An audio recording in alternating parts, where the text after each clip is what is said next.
सध्या महाराष्ट्रामध्ये वैष्णवी कसपटेच म्हणणार मी, हगवणे नाही लावणार. तर तिचं प्रकरण हुंडाबळीचं खूप गाजतंय.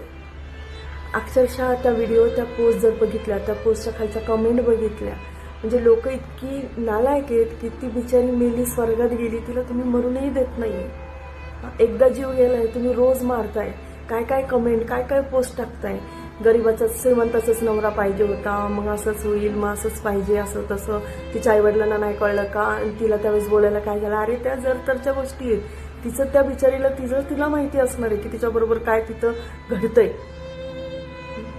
समाज हा फक्त नावं ठेवायलाच आहे. समाजाचं ऐकू नका. घटस्फोटित मुलगी मेलेल्या मुलीपेक्षा कधीही बरी. प्रत्येक आई वडिलांना मी सांगेन, जर असं असेल तर मुलीला घरी घेऊन जा, पण असं नालायकांमध्ये मारायला ठेवू नका.